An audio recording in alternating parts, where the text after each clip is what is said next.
Get this figure at the Chosen Prime, official sponsors of TFCon 2017. What's going on, gang? Paul Matrix here, and today we are taking a look at Transformers The Last Knight Deluxe Class Drift.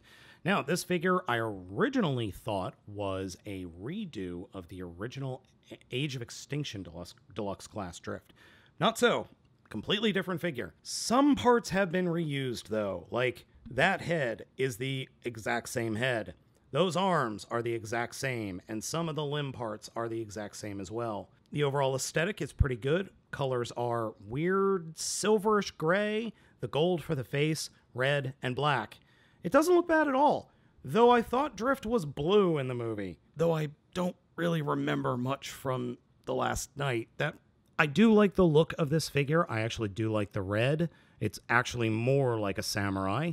He does have a lot of kibble on the back of the vehicle, or robot mode. Not much you can do about that.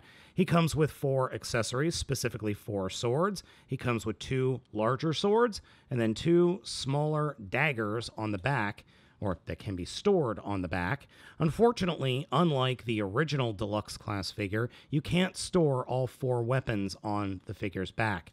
Really wish you could, but you can't. You would also think that you would be able to peg the weapons together like the original figure, but unfortunately, again, you cannot do that. For posability, figure can look down that much, figure can look up that much. Shoulder has in and out movement, forward and back movement, and then shrugging movement as part of the transformation. Swivel above the elbow, though it's very, very tight. Ratchet in the elbow. No torso articulation. Legs move forward that much. Legs move out that much. Knees bend that much, even though there's car kibble in the way. Feet have forward and back articulation for the transformation. No heels, but he really doesn't need them. Though the pin in both ankles is pretty loose. Something I could fix, but it is a little bit looser than I would like. This version of Drift is way more posable than the original Deluxe Class version, so you can get some more dynamic poses. I like this pose. I think it works the best. Overall, pretty posable, little top-heavy due to all the kibble on the back, but not too bad.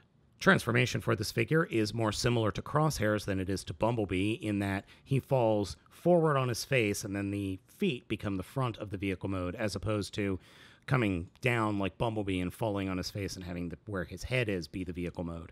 So to start the transformation, come down to the feet, fold the wheel arches forward, flip the feet up, and then straighten the legs and combine the feet together to form the front of the vehicle mode.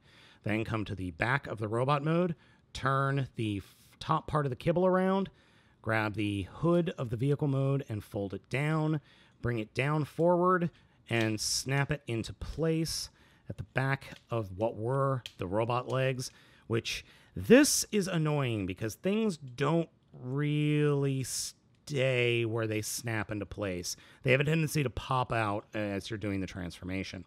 So then take these shoulders and push them up into the shrug position, which I mentioned earlier.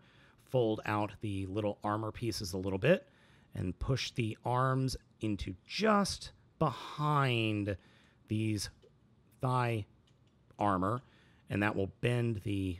Oh, I forgot, there is a joint there in the wrist that allows forward and back movement. Come to the back, push the top or roof of the car mode into place, fold the bumper over the robot head, and that will connect, or should connect, to the tops of the shoulders. Then take the armor in the shoulders and fold them in, snap them into place, and then pray to the panel gods that you've gotten everything lined up, because if you don't, you'll end up looking like this. The alt mode we end up with this time is a very nice looking Mercedes AMG. You can store the daggers up here in the back of the figure, and then the swords will peg in here at the front of the figure, like that. I just kind of leave them off to the side for the purpose of this review. Figure rolls with no problem whatsoever, though the hood continually pops off, and when you try to push it back into place, other bits have a tendency to pop out of place. That is a big issue with this figure in particular. Some of the panels don't feel like they go together quite right, and it is a pain in the butt. However, it does work.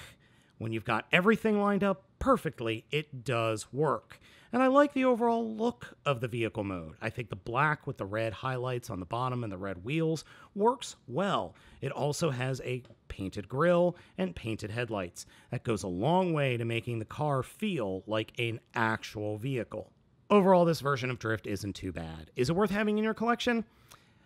If you don't have Drift already, like the Age of Extinction version, then yes, I would say pick this one up. It's not bad at all. But there are other deluxes and other figures that I think are worth picking up. However, this is not a bad Drift. Again, if you are a customizer, I would recommend picking this up because I would love to see what it would look like in bright blue as opposed to the red. I like the red. I think it works. But he was blue in the movie. I swear he was blue in the movie. I know he was blue in Age of Extinction. Though, as I said, I can't remember anything that really happened in Age of Extinction, or The Last Night for that matter. I don't even remember if he was in the movie after a certain point, so whatever. So gang, thank you for watching this video review. As always, I'm Bolt Matrix, asking you to like, comment, and subscribe, and I will catch you next time.